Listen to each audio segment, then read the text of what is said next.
Hey beautiful people, welcome back to my channel. It's V here.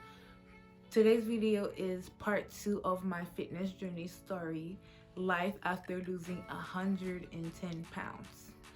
Before we get started, give me a thumbs up, share and subscribe to my channel. If you guys didn't get to see part 1, I'm going to put the link down below in the description box and you guys can catch up and then come back to part 2. So after losing 110 pounds, I had new insecurities, and one of them was my skin, my inner thighs, my boobs, and a little bit of stomach area, but it wasn't much. Um, so I started to think about weight training, lifting weights, building muscle, all of that. And I had hired a friend of mine who was a trainer to teach me how to lift weights in the long term so I could gain some muscle, so I could help my skin out.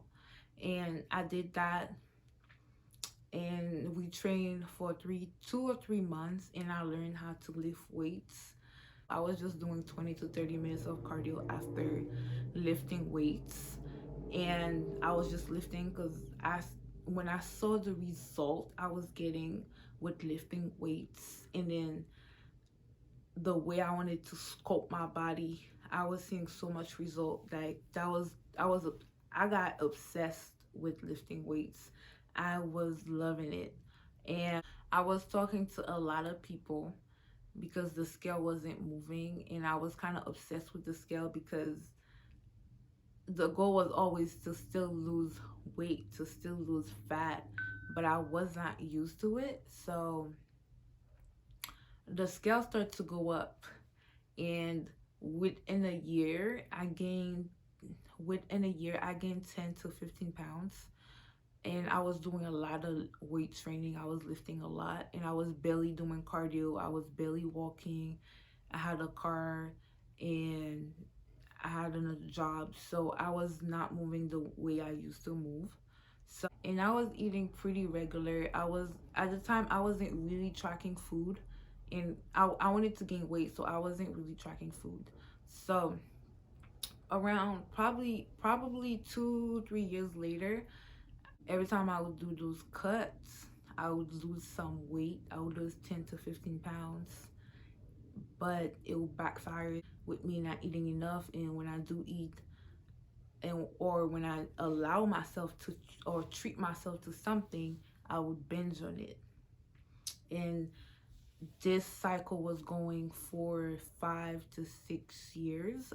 So this is where my relationship with food went bad downhill, because I didn't view food the same way no more. Because if I do a cut, I was eating so clean that yes, I lose some weight, but then when I allow myself to have some stuff and I would binge on them and I gained some weight. Those two things was happening to me. Um, my relationship with food went downhill, and then I was obsessed with the scale. I wanted the scale to move so fast. I was stressing myself. I was doing major calorie deficits, 800 to 900 calorie deficits, and everything would backfire strongly because the last one was in 2019, where I did a very drastic cut. I had lost 12 pounds and I was at 212 pounds because I was eating too little calories at the time, and I was hungry all the time. And from that cut, I was binging like once or twice a week because I was so hungry. And when it backfired this time, I gained more weight this time. I went from 212 pounds to 237 pounds. I had inflammation, I had water retention, whatever you can call it. I had the whole thing, high blood pressure, I couldn't sleep, all of that. That's when I knew I had to make peace with food, with my sleep, with my hormones, with my body, my mind, my mental health, with everything. I had to start over, reset.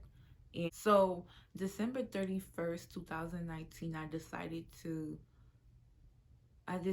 try something totally new, which is to take care of myself, putting myself first, which I always did, but this time would have been so different. And then I wanted to be more patient with myself. So I started to prioritize my sleep. I started to practice my food eating. I started to make peace with food. Food is not an enemy. And I started to view food differently.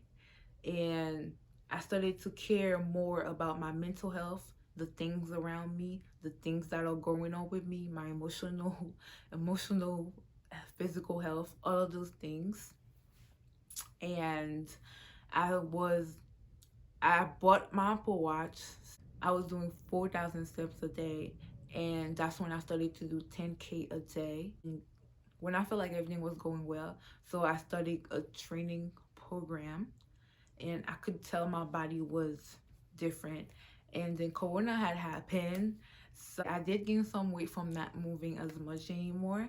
And once the parks were open and I was able to go outside, I started walking every day, which was amazing. And this has been helping me. And I feel like my body loves steady state cardio. I had to learn this the hard way. My body does not tolerate stress, physical stress, and emotional stress. So I had to really take it easy on my body. One thing I feel like that messed me up mentally was people's expectation. A lot of people would DM me and tell me and text me, or I would talk to someone and they expect this new drop, this new weight loss, this new transformation, and I'm dealing with all of those things. I'm going crazy, and I did care too much of what people thought. The last 5 years I was repeating this cycle, losing, gaining, and I could never really stick to losing. But now I feel like I am in a so much better place mentally, physically, so and emotionally, and I have more support and I talk about it more, and I feel like I'm definitely going to reach my goal, which is 180 pounds. My first goal ever since I started my weight loss journey, my fitness journey. My mental health is super important to me. If I feel like my mental health is not where it's supposed to be, I'll take a step back and focus on my mental health. Welcome to my fitness journey, guys, because I'm going to post everything about my fitness journey, my results, my ups and my downs.